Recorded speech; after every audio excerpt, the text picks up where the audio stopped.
Bonjour à tous et bienvenue pour cette session de trading spéciale lors des NFP, le rapport mensuel sur l'emploi non agricole aux États-Unis, qui sera publié dans 15 minutes. Nous sommes aujourd'hui le 3 avril, vendredi, premier vendredi du mois, bien entendu, publication des NFP. Je m'appelle Adrien Raymond d'Analyse pour Delifix. Aujourd'hui, nous allons suivre ensemble les paires de devises cotées en dollars, c'est-à-dire l'euro-dollar, le dollar australien face au dollar US, la livre sterling, l'USD, puisque les marchés boursiers sont fermés. Les futurs, donc les indices américains cotent, mais la cotation arrêtera peu après la publication des NFP. Donc si vous tradez par exemple les CFD des FXM, SPX 500, US 30, NAS 100, eh bien ces contrats vont fermer à 15h15 heure de Paris, c'est-à-dire, en deux termes, 45 minutes après la publication des NFP, c'est-à-dire, il n'y aura pas grand-chose à faire là-dessus. Donc, on va rester uniquement sur les devises, le marché d'échange. Ne me posez pas de questions sur les indices boursiers ni sur les métaux précieux, puisque ces marchés sont fermés et resteront fermés jusqu'à la semaine prochaine. Sans attendre, avertissement sur les risques liés au trading, et puis on va regarder les paires de devises ensemble avant la publication des NFP. Sachez que durant cette session de trading, toute opinion, information de marché, notes de recherche, analyse, prix et autres notifications ont pour seul et unique but de commenter l'évolution des marchés et ne constituent en aucun cas des conseils d'investissement. Voilà, donc le but ici en fait c'est surtout de suivre la statistique, enfin les statistiques en direct avec vous. Le trading des publications macroéconomiques est très difficile, et surtout aujourd'hui, puisque avec les marchés boursiers fermés, il y a une réduction de des liquidités sur le marché. Tout à l'heure, on a vu quand même le dollar US baisser furtivement, sans aucune raison. Ça, en fait, c'est caractéristique justement d'un marché illiquide. Donc attention, aujourd'hui, risque de volatilité avec les NFP. Puisque avec le manque de volatilité, manque de liquidité plutôt, la réduction de liquidité sur le marché, on risque d'avoir quand même beaucoup plus de volatilité. En d'autres termes, des élargissements de spread et du slippage. Donc si vous tradez cette statistique dans 15 minutes, plutôt en fait maintenant 12 minutes, vous aurez sûrement un risque de volatilité là-dessus. Donc attention, ce ne sont pas forcément les meilleures conditions de trading. Donc on va suivre les NFP, mais à vous de voir si vous souhaitez trader cet après-midi ces devises ou pas. Je commence cette émission rapidement avec les mêmes graphiques qu'on a vu ensemble durant le morning meeting à 11h. Le Dow Jones FXM US Dollar Index qui a baissé tout à l'heure en dessous des 12 020 points. Il est à 12 018 à l'instant. Et en fait, il semble justement casser en support avant les NFP. Alors, c'est un peu... Enfin, moi, je suis un peu sceptique quant à un signal de baisse avant les NFP. Mais si les NFP déçoivent cet après-midi, en effet, on pourrait voir le dollar US confirmer cette cassure, confirmer ce signal qui est déjà évident sur le graphique. Pour que le dollar US continue à baisser, il faudra, d'après moi, un chiffre au niveau des NFP, les créations d'emplois, inférieur à 245 000 créations d'emplois. Donc ça, c'est le consensus prévisionnel. Et il faut dire que je pense que la majorité des prévisions de la part des banques et économistes, la majorité de ces prévisions se trouve dans la fourchette entre donc 220 000 et 274 000, c'est ce que je vois. Donc j'ai vu des informations tout à l'heure sur mon compte Twitter, et donc ça veut dire en fait un chiffre inférieur à 220 000 créations d'emplois devrait en fait pénaliser fortement le dollar US cet après-midi. Encore une fois, conditions de marché qui sont pas forcément les meilleures pour le trading, manque de liquidité on va dire, donc la baisse ou la hausse du dollar US pourrait être quand même amplifiée par ce manque de liquidité plutôt. Donc une volatilité encore plus importante avec la réduction de liquidité, tout simplement les traders qui sont partis déjà en week-end. Voilà. Alors je vois en fait Ilienne sur le chat qui me dit... qui est à l'achat sur l'euro dollar entre 1,07 et 1,0750. Ça c'est très bien. Donc Ilienne, il faut que vous gériez vos stops avant cette publication, puisque l'euro dollar tout à l'heure avec donc la cassure du dollar US, l'euro dollar s'est mis à monter au-dessus des 1,09. On va regarder là. Donc 1,09 a cassé. En fait, le signal technique dont j'ai parlé ce matin lors du morning meeting est effectif maintenant. Et nous avons un signal de hausse au-dessus des 1,09. Les deux lignes de tendance ici cassées. Maintenant, il y a un niveau à surveiller donc dans 10 minutes à 0,940. Au-dessus des 0,940, là on pourrait quand même avoir une accélération jusqu'à 1,10, 1,1040, même avant le week-end, je pense. Attention à l'euro-dollar, un signal technique, mais il faut confirmer ce signal avec les statistiques. Nous sommes dans une situation délicate où le marché semble au moins avoir donné un signal avant la publication. Alors, est-ce une fuite? Non, je pense pas. Il s'agit plutôt d'un marché peu liquide, des ordres qui ont été passés tout à l'heure, qui entraînent quand même des cassures techniques sur les marchés. Donc l'euro-dollar, je m'intéresse à une accélération au-dessus des 1,0940 avec des statistiques inférieures aux attentes cet après-midi. Les NFP risquent de décevoir vu l'enquête ADP de l'emploi à 189 000 créations d'emploi. L'AED-USD en fait donne également un signal technique que je guettais ce matin. Après j'aimerais voir quand même les statistiques confirmer la hausse. Au-dessus des 76, on pourrait peut-être aller chercher les 76,60 en cas de déception des NFP. Donc nous sommes dans une situation vraiment délicate où, même unique, où les marchés semblent donner des signaux avant les NFP. Soit les NFP confirment ces signaux et on va avoir une accélération du mouvement déjà en cours, soit on aura une invalidation et on va retomber vers les niveaux. Donc vu ce matin sur l'euro-dollar notamment, c'était les 1,0860 il me semble, donc le support en fait du jour 1,0860. Mais désormais cette zone là, surtout le déplacement des 1,09, si l'on confirme ce signal ici, je pense qu'on devrait rester au-dessus des 1,09 avant le week-end. L'USD-CAD, j'ai parlé de l'USD-CAD ce matin qui casse les 1,2550.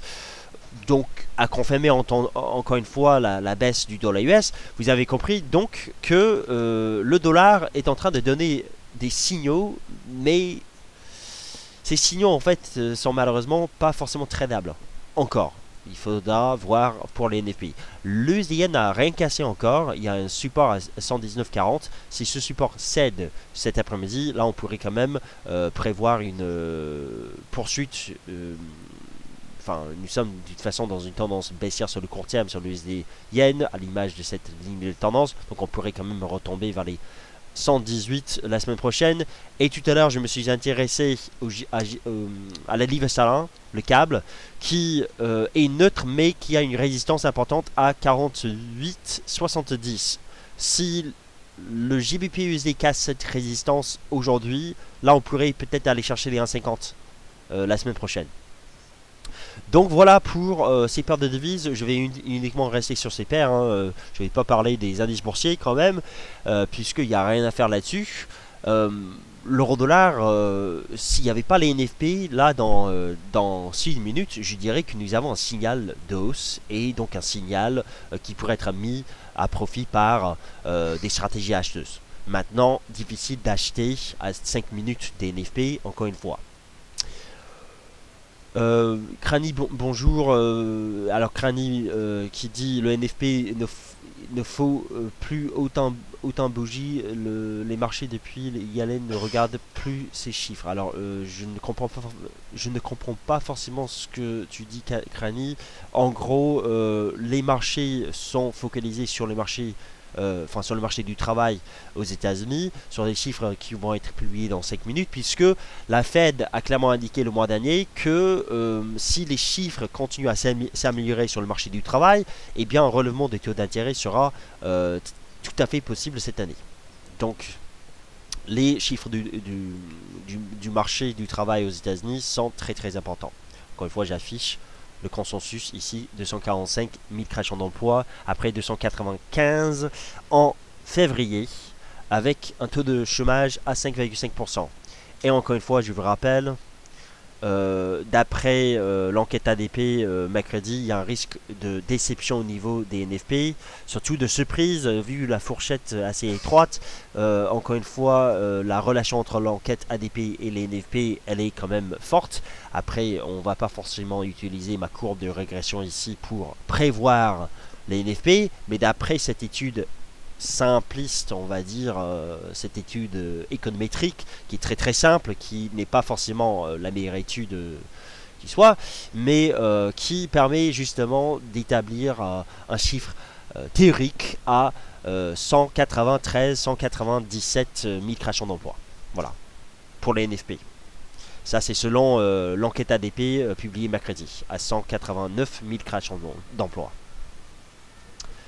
Voilà, voilà. Donc, visiteur, bonjour, qui me pose la question suivante. L'euro-dollar et l'euro-yen ont pratiquement la même courbe. Cela va-t-il continuer après les NFP? Encore une fois, si les NFP entraînent une baisse du dollar US, l'euro-dollar va monter davantage. Après, pour l'euro-yen, ça va être assez compliqué parce que, en même temps, le yen va continuer à baisser. Donc, l'euro-yen sera, d'après moi, neutre. C'est surtout l'euro cette semaine qui est fort. Depuis mercredi, et donc après moi je pense que ce serait plutôt l'euro-dollar qu'il faudra trader aujourd'hui par l'euro-yen, hein, bien entendu. Bonjour, à partir de 1,0960, est-ce raisonnable d'acheter? Alors c'est possible d'acheter à partir des 0,960 effectivement sur accélération, effectivement. Toutefois il faudra savoir prendre des bénéfices, je pense assez rapidement vers les indices 40. Mais oui, au-dessus des 1,0940, je m'attendrai à une accélération vers cette zone ici.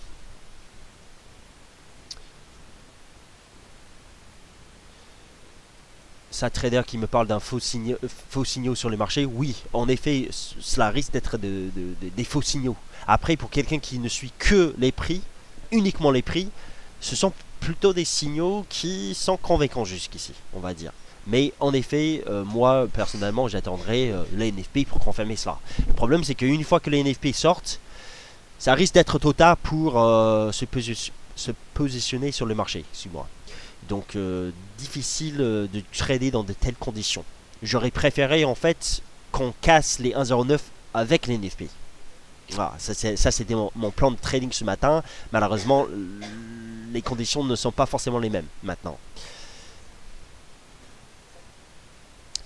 Alors, il y a des gens qui me posent la question, qu'est-ce que je pense de l'euro-yen? On va pas parler de l'euro-yen avec des statistiques aux États-Unis qui vont impacter le dollar US dans 10 minutes, s'il vous plaît.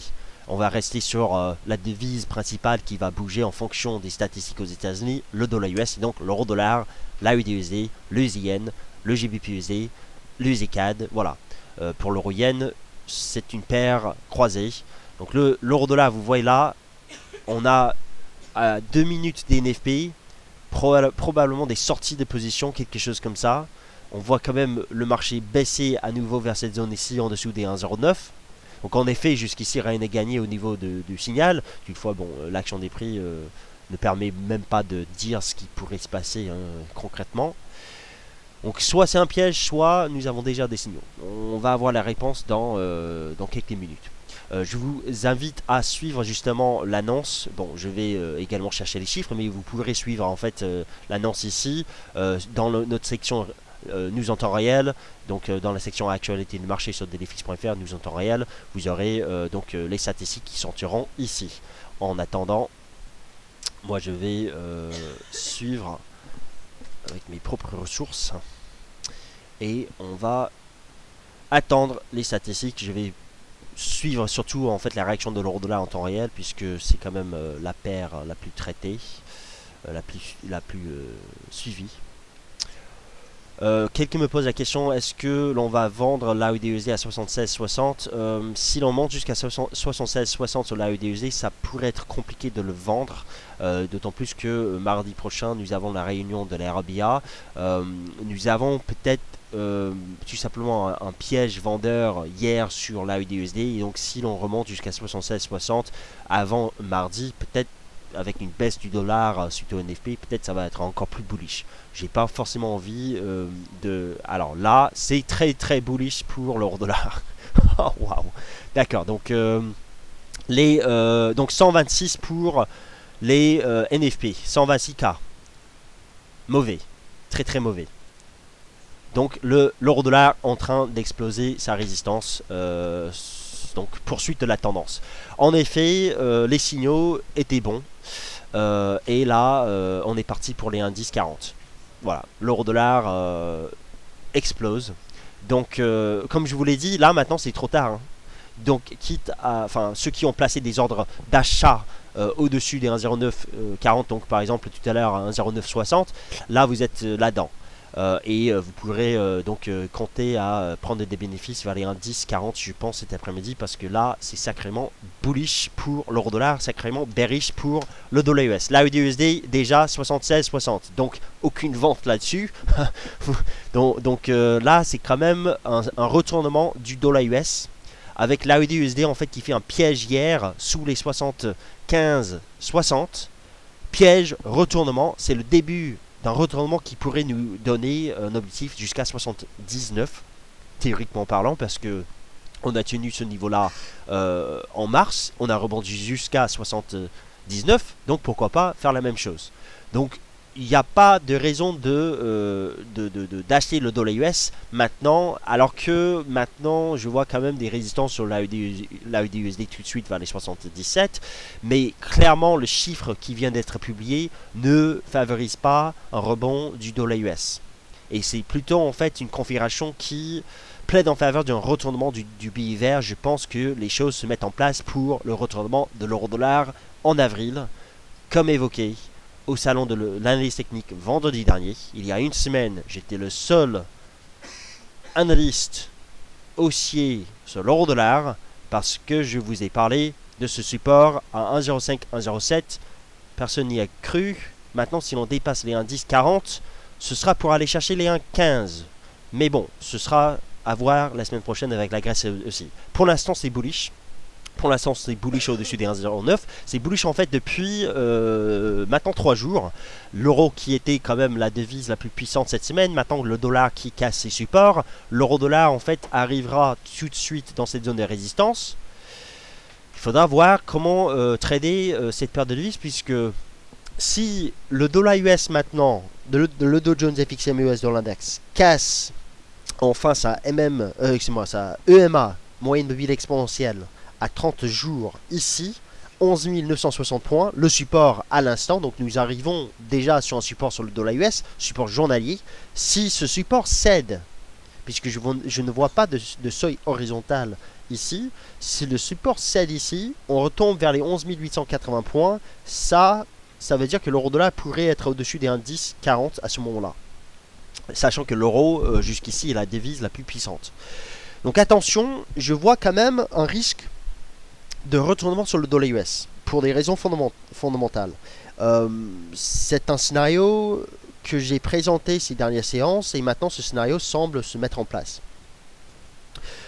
Maintenant, comment trader l'euro-dollar si l'on anticipe par exemple un dépassement des 1,1050 avec une cassure du dollar US, puisque les chiffres du NFP sont très inférieurs aux attentes. 126 000 créations d'emplois. En fait, je vais regarder rapidement mes données. La dernière fois qu'on avait un chiffre donc en dessous de 200 000 créations d'emplois, c'était en février 2014 à 188 000 créations d'emplois. La dernière fois qu'on avait... Alors, il faut dire que les chiffres pour le mois de mars sont les pires au niveau des créations d'emplois, les pires depuis décembre 2013. Voilà. Donc, c'est un mois. Après, c'est juste un mois. Hein. C'est pas forcément la fin du monde. C'est juste un mois, mais clairement, vous voyez que les opérateurs sur le marché, ceux qui restent donc avant le week-end, les opérateurs en fait sont très très sensibles à la déception des NFP, puisque eh bien depuis le FOMC le 18 mars, ces opérateurs retardent leurs anticipations, reportent leurs anticipations en matière d'un relèvement des taux d'intérêt, et on voit que ces chiffres-là impactent fortement ces anticipations. Donc l'euro-dollar qui explose, un pré-signal déjà donné avant même les NFP, c'était un cadeau pour certains, Maintenant, ceux qui sont entrés entre au-dessus des 0,940 sur accélération, encore une fois, on va essayer de viser jusqu'à 1,1040. Une fois le dollar US qui est sur support déjà, ça va être un peu compliqué. Donc si les cours commencent à se replier en dessous des 1,10, pensez peut-être à sortir de suite, puisque bon, on est vendredi, difficile de trader agressivement dans un marché liquide. Si par contre, là, dans les, je dirais, dans les 20 minutes qui suivent, si l'euro dollar arrive à dépasser les 1,10, on est bon pour les 1,1040, je pense, pour aujourd'hui. Donc, croisons les doigts pour, pour le franchissement des indices après cette période d'hésitation, juste après les NFP. Le yen à 118, alors j'ai oublié le yen, en effet, qui casse son support. On est parti donc pour les 118, 10, 40. Support intermédiaire ici, vous voyez à 118,90. En dessous des 118,90, là, on est parti ici. Donc le retournement sur le dollar US se met en place. Toutefois, nous arrivons sur un support. Il faudra en fait que le marché digère un petit peu les statistiques. Hein. Et ensuite, peut-être derrière, les traders pourraient envoyer la sauce entre guillemets pour entraîner une cassure du dollar US sur donc le prochain support. Qu'en est-il du GBP-USD? J'imagine qu'il a cassé la résistance. Hein. Oui, en effet, le GBP-USD a cassé cette résistance, 48,70 plutôt. La prochaine résistance que je vois, enfin, une cible potentielle, c'est à 1,50 déjà.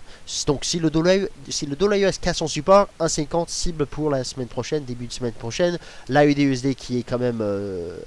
finalement, on n'arrive pas à dépasser la résistance. Donc là, en fait, ce serait le moment de sortir des achats sur l'AUD-USD pour ceux qui ont acheté ces dernières heures. Parce que là, ça passe pas pour l'instant. Vendre, en fait, c'est quand même... c'était un peu risqué parce qu'il y avait quand même 30 pips de hausse au-dessus de ce niveau-là, mais ça passe pas. Donc le dollar US est sur son support, l'euro dollar indice une résistance, on va dire, pour cet après-midi, et en effet, ça retombe. Donc première réaction. Après, c'est pas non plus une invalidation de ce qu'on vient de faire. Hein. C'est une première réaction des cours. Le marché va peut-être digérer un petit peu les statistiques encore une fois, mais là, ce qu'on vient de faire au-dessus des 1,09 pour l'euro dollar, déjà, ça va être difficile de tout retracer. Difficile. Donc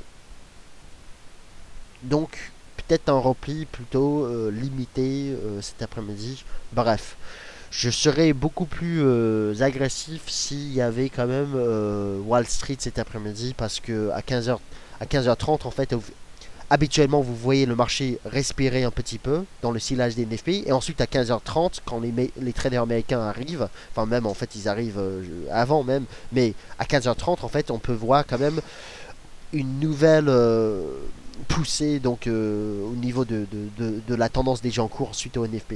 Mais malheureusement, il n'y a pas de Wall Street aujourd'hui, donc il n'y aura pas forcément ce phénomène aujourd'hui.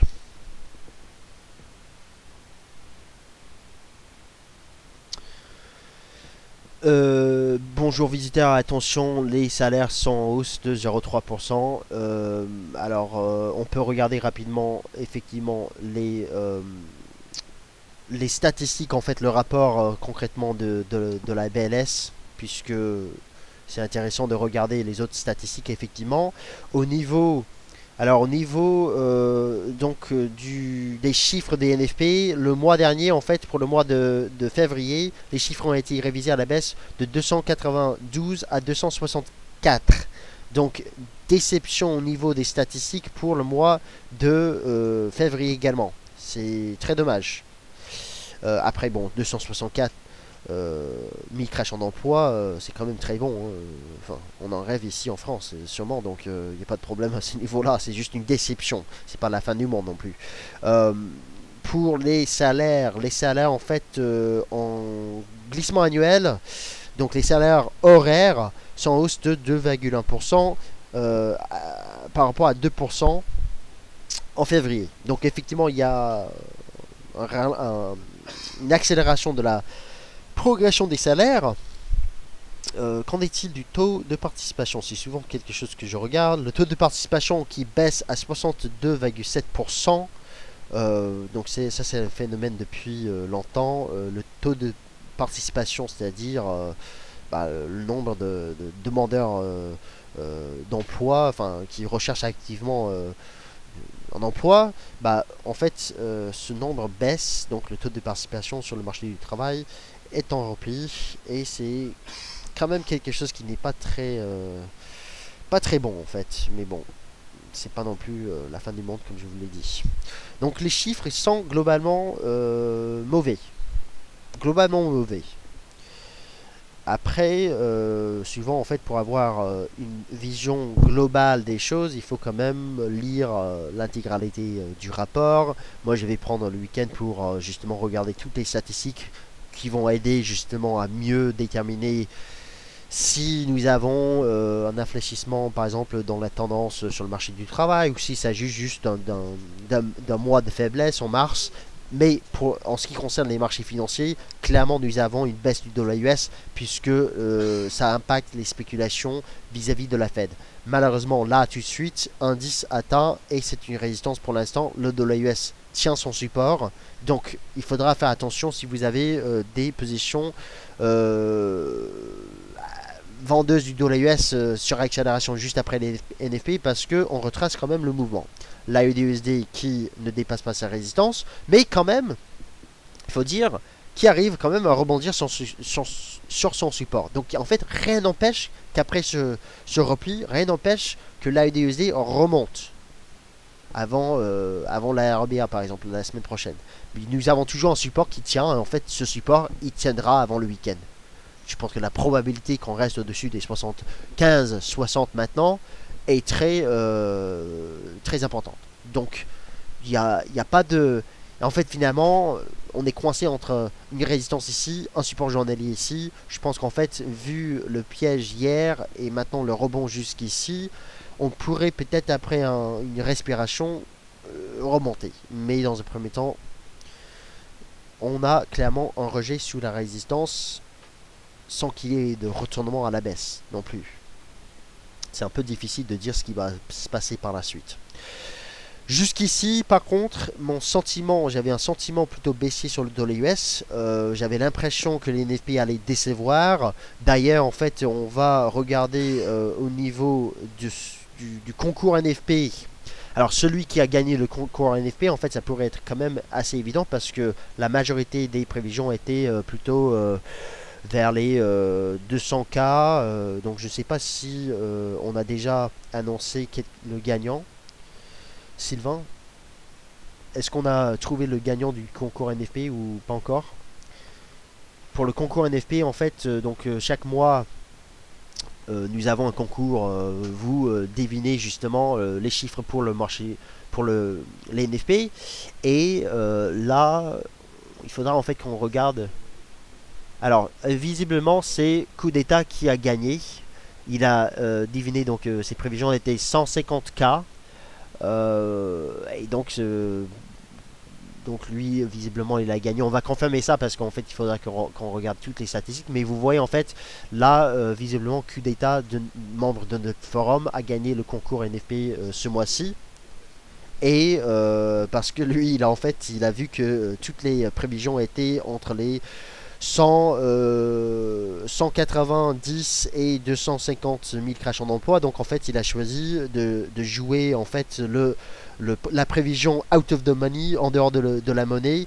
Il a choisi de prévoir 150 000 créations d'emplois. Il remporte maintenant une journée de formation de trading dans les bureaux de FXIM. Donc félicitations à Coup d'État pour la bonne stratégie de payer une option pas chère. Voilà. C'est une stratégie d'option en fait, de payer l'option très en dehors de la monnaie. C'est en gros ce que Coup d'État a fait. Merci donc à tous ceux qui ont participé au concours NFP en mars. Effectivement, ça entraîne pas mal de volatilité aujourd'hui sur le marché d'échange. Le ZCAD.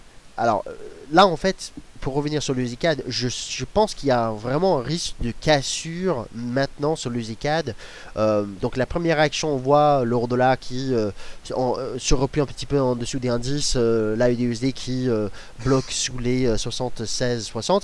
Quand je regarde l'UZCAD, le chandelier hebdomadaire sur cette paire de devises est ultra bearish, très bearish. au début de cette semaine, on est reparti, après quand même un marteau en données hebdomadaires ici, on est reparti aller chercher la résistance à 1,28 grosso modo. C'était 1,2770 il me semble. Donc 1,28 en fait c'est une résistance mensuelle. L'USECAD ici repart la baisse et il va en fait peut-être aller chercher les 1,24. Il y a une divergence hebdomadaire sur cette paire de devises. Et dans une telle configuration, si le dollar US est toujours pénalisé, toujours sous pression la semaine prochaine après les NFP, surtout si le dollar US casse ses prochains supports, donc vous avez vu le Dow Jones FXM US Dollar Index, je m'attendrai alors à ce que l'USECAD casse les 1,24 et en dessous des 1,24, on pourrait avoir une accélération même en dessous des 1,2350. En dessous des 1,2350, je m'attendrai, donc ce sont les plus bas de février, il me semble, 1,2350 effectivement. En dessous des 1,2350, on aura probablement une confirmation de retournement de la tendance à la baisse. À l'image de celui ici durant le deuxième trimestre 2014, avec une divergence également à ce moment-là. Donc j'ai un sentiment de déjà-vu, où le marché était très bullish durant le premier trimestre, et ensuite on arrive à un essoufflement des pressions acheteuses et peut-être même un retournement des cours avec des fondamentaux qui ne sont pas top aux États-Unis. Aux États-Unis, ralentissement dans le secteur manufacturier donc depuis le mois de novembre, ralentissement économique à cause du dollar US qui s'est apprécié très rapidement ces 3 derniers trimestres. Maintenant, les NFP en mars déçoivent. Il en faut très peu pour que la Fed en avril évoque quand même des risques sur l'économie US et il en faut très peu pour que derrière le dollar US baisse davantage. Donc attention, à la fin de ce mois-ci, première estimation du produit intérieur brut aux États-Unis pour le premier trimestre, c'est le 29 avril, le même jour justement de la prochaine réunion du FOMC. Avant cela, si le ZCAD casse ses supports, je pense qu'on aura un retournement de la tendance sur cette paire de devises et peut-être un retracement jusqu'à un 20, peut-être même jusqu'à un 18. Zone potentielle d'achat pour moi sur le long terme, mais avant cela, on pourrait peut-être jouer la baisse. Donc attention sur le ZCAD, cette paire en fait me donne l'impression qu'on est en train d'assister à un sommet du marché sous une résistance critique qui est ici, données mensuelles. Ça c'est en fait la raison pour laquelle je regarde toujours les configurations mensuelles et hebdomadaires tous les jours. Hein. Je regarde quasiment tous les jours mes chandeliers mensuels et hebdomadaires pour avoir une meilleure vision des choses, pour avoir des anticipations un peu plus recherchées ou poussées sur les marchés, même s'il s'agit des stratégies de court terme. Le ZCAD en train de potentiellement faire un sommet sous les 1,28, résistance majeure sous laquelle on bloque depuis le mois de janvier. Donc peut-être un retracement jusqu'au support ici qui est à 1,18 avant d'aller chercher plus haut à terme.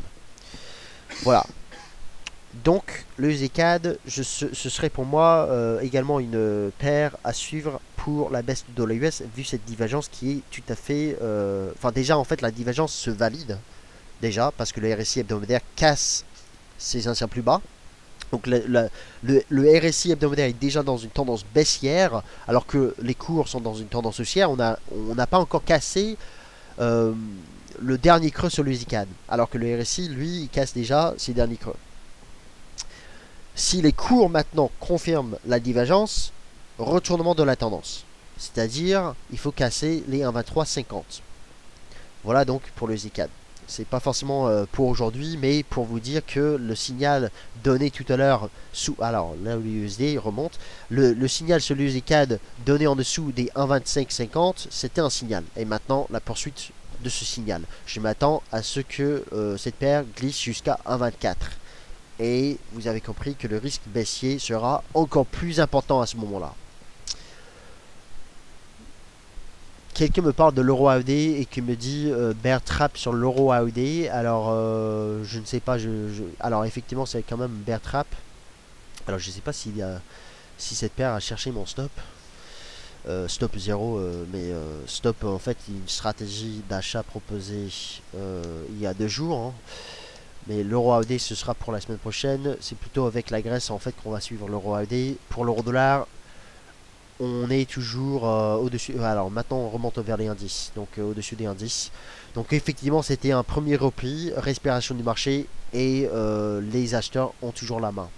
Donc tout à l'heure en fait le retracement et le rebond derrière. Donc les fondamentaux sont là, les signaux techniques sont là. C'est quand même une séance. Enfin, d'après l'analyse technique, en fait, c'était pas très compliqué au niveau des signaux. Voilà, j'ai correctement prévu l'accélération au-dessus des 1,0940 une fois que les chiffres sont sortis, avec quand même des NFPI très inférieurs aux attentes. Le signal a été donné avec justement ce chandelier ici, donc 1 heure avant les NFP. Pullback finalement, c'est propre. Et derrière, accélération. Donc le signal est bon. D'ailleurs, si vous souhaitez revenir sur l'euro-dollar, sur le moyen long terme, en données hebdomadaires, en fait, nous avons un chandelier qui est tout à fait normal, mais qui est plutôt bullish, dans le sens où, au début de la semaine, on s'est replié, on a cassé les plus bas de la semaine dernière, et maintenant on remonte vers les plus hauts. La semaine prochaine, c'est les 1,1040, 1,11 surtout sont franchis cette zone ici de 60 points. Si cette zone est franchie, je m'attendrai alors à ce que l'euro-dollar remonte vers les 1,15, soit la prochaine résistance en données hebdomadaires. Il faudra déjà dépasser les 1,1040 et aussi les 1,11. Mais voilà. Et à 1,15, en fait, ce sera justement l'objectif que j'ai donné vendredi dernier au salon de l'analyse technique. Voilà. Avec, encore une fois, un support mensuel qui agit. Et personne n'y a cru vendredi dernier. Personne n'y a cru. Ce support ici est un support de taille. Et on a un rebond. Après, on n'a pas de retournement. On est d'accord. On peut quand même remonter et ensuite retomber. Donc on verra bien. Mais dans un premier temps, le rebond se met en place. Les pressions baissières sur le dollar US se mettent en place également. Le Dow Jones FXM US Dollar Index qui est dans le rouge sur la semaine, qui est sous pression depuis le FOMC. On va devoir suivre en fait justement les prochains événements aux États-Unis, puisque désormais chaque statistique qui déçoit risquera de faire baisser le dollar US durant le deuxième trimestre. À l'approche justement en avril, à l'approche du FOMC le 29 avril. Voilà. Bonjour Anto 2B pour l'EUSIN. Donc la question elle est la suivante. Peut-on viser le bas de mon canal sur l'EUSIN alors qu'on arrive sur la ligne de tendance haussière? Alors je vais regarder l'EUSIN qui a cassé donc son support et qui a donné un signal de vente sous les 119,40. Alors en fait j'ai pas forcément regardé l'action des prix, mais là c'était vraiment pas clair en fait sur l'EUSIN ce qu'on a fait. On a fait un chandelier de hausse donc 5 minutes avant ou même avec les NFP et ensuite on a cassé le support. C'est un peu bizarre en fait la réaction du marché ici. C'était donc avec les NFP et ensuite bam, ou c'était juste avant. Je sais pas en fait si c'était juste avant ou après. C'est un peu bizarre justement le chiffre là qui est sorti là. Visiblement c'était juste avant. Bizarre. Bref. C'était il y a maintenant 25 minutes. Maintenant pour l'EUSIN, en fait je ne sais pas de quel canal vous parlez en taux 2B. Enfin j'ai pas forcément de canal. Donc peut-on viser le bas de mon canal? Ce matin j'ai tracé une figure d'élargissement. Donc peut-être c'est ça le canal dont vous parlez. Est-ce qu'on peut viser ici donc soit les 117,30? Concrètement, si les 118 cèdent, je pense qu'on visera plutôt les 116 direct sur l'EUSIN. Donc, faisons un petit tour sur l'EUSIN, puisque là aussi, j'ai indiqué en fait au salon de l'analyse technique qu'on pouvait vendre une cassure des 119. Enfin, grosso modo 119, mais là aujourd'hui j'ai raffiné justement cette stratégie. C'était 119,40. Pour l'EUSIN, ce qui compte, c'est la résistance à 122 que vous ne voyez pas forcément ici. Vous voyez une résistance là, mais c'est pas non plus évident en fait au niveau du excuse-moi, au niveau de l'importance de cette résistance, je vais devoir refaire un graphique rapidement avec vous pour vous montrer l'importance des 122 yens et pour vous montrer en fait derrière ce qu'on pourrait faire si l'on casse réellement les 118. Donc sur le yen, je vais utiliser en fait le site tradingview.com puisque je vais regarder les futurs sur le yen pour avoir assez d'historique sur cette paire de devises, le yen, et je vais refaire mon graphique de long terme.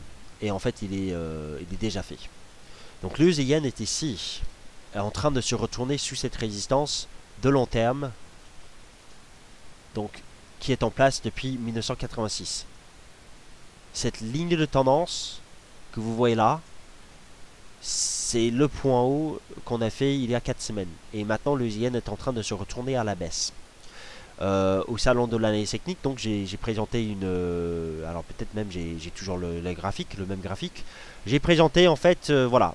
J'ai présenté ce graphique ici, short sous les 118,10. Donc si les 118 cassent, je pense que l'objectif ce sera vers les 116. Cette oblique ici en soutien, si cette oblique casse et elle se trouve à 118,70, le yen pourrait derrière vraiment entrer dans un marché baissier sur le court terme. Donc c'est-à-dire depuis le FOMC déjà nous avons des creux de plus en plus bas et maintenant peut-être, enfin excusez-moi, des sommets de plus en plus bas et peut-être même des creux de plus en plus bas si l'on casse le support, si l'on casse les 118.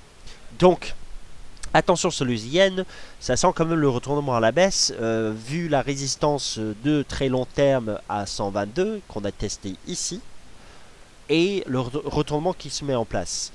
En dessous des 118, je m'attendrai à une accélération de la baisse en direction des 116, peut-être même à terme, et ce sera en fonction du FOMC et du PBUS à la fin de ce mois-ci, et peut-être même avec d'ailleurs une période de correction à la baisse sur les indices boursiers, aversion au risque. Peut-être le yen pourrait baisser jusqu'à même 112,50 pour combler ce gap ici. Mais bon, ça c'est pour plutôt le mois de mai-juin. Bref, attention à 118,70. La cassure de ce niveau-là pourrait permettre justement une stratégie de vente, une nouvelle stratégie de vente, une fois que les 118 cèdent. Voilà. Les features US cassent leur support, on peut regarder rapidement, je vais pas parler trop de ces indices boursiers qui clôturent dans maintenant 15 minutes. L'US 30 qui est sous pression effectivement, le SPX 500 qui... l'US 30 n'a pas cassé du support, attention. L'US 30 ne casse aucun support, donc il n'y a pas de support cassé, enfin support journalier, encore une fois, je vois pas de cassure sur ce niveau là. Pour le S&P 500, plutôt le SPX 500, on est toujours au-dessus des 2040 points. Donc il y a toujours des supports intacts, après on voit quand même qu'il y a un risque de retracement. Ça veut dire en fait que pour le FRAC 40, pour le GA30, pour les métaux, alors plutôt pour les indices européens, on risque désormais d'avoir des gaps à la baisse mardi prochain. Après, il y a aussi la séance de lundi à suivre, mais on risque d'avoir des gaps à la baisse sur les indices européens la semaine prochaine. Pour les métaux précieux, par contre, on risque d'avoir très certainement des gaps haussiers. Sur l'once d'or, notamment, on risque en fait d'ouvrir lundi prochain vers les 1220 avec la baisse du dollar US. Donc on va probablement gaper à la hausse sur l'once d'or et sur l'argent. Et ce qu'il faudra suivre à ce moment-là, c'est surtout sur l'once d'or, le dépassement des 1222. Au-dessus des 1222, on pourrait alors avoir une nouvelle extension haussière en direction des 1250. Et ensuite sur l'argent, je vais chercher mon graphique de l'argent rapidement. Ce sont donc des anticipations pour la semaine prochaine en fonction des NFP. Pour l'argent, au-dessus des 17,30, ce sera probablement un signal pour viser un retour peut-être en swing jusqu'à 18,50 en extension. Donc vous avez une ligne de tendance ici. C'était le point la semaine dernière à 117, à 17,40, voilà. Et un dépassement de cette ligne de tendance serait naturellement un signal de hausse, peut-être pour viser un retour au-dessus de la MM 200 jours, c'est-à-dire les 18 et peut-être même jusqu'à 18,50 en extension, avec un range entre les 18,50 et les 15. Donc à suivre en fait les métaux précieux dès lundi prochain, des gaps haussiers qui risquent de s'effectuer sur les marchés. Clairement, en fait, si vous avez des ventes sur ces contrats depuis hier, vous êtes en risque, clairement maintenant. Qu'en est-il de l'euro-dollar maintenant? Est-ce que nous avons atteint l'objectif des indices 40? Pas tout à fait, mais pas très loin non plus. Donc là, on a la clôture officielle du chandelier en 30 minutes, bien au-dessus des, déjà au-dessus des 1,0940, le niveau d'accélération donné, et au-dessus des indices même. Donc peut-être un test des indices 40. Dans tous les cas, si vous avez suivi à l'achat, que ce soit au-dessus des 1,09, mais surtout au-dessus des 1,0940, pensez quand même à commencer à alléger des positions maintenant, parce que bon, on est vendredi, il faut pas non plus être trop agressif avant le week-end. On est à 1,1020. Je pense que là, ce sont des niveaux pour des prises bénéfices avant le week-end. Voilà. Sur ce, je vais devoir vous laisser. Donc j'ai fait le point de marché, j'ai plus rien à dire là-dessus. Sur le dollar US, les anticipations étaient bonnes. J'avais plutôt indiqué un risque de baisse sur le dollar US, donc un risque de cassure à la hausse sur l'euro dollar ce matin. Et ça c'est fait, l'AUD USD également, ça c'est fait.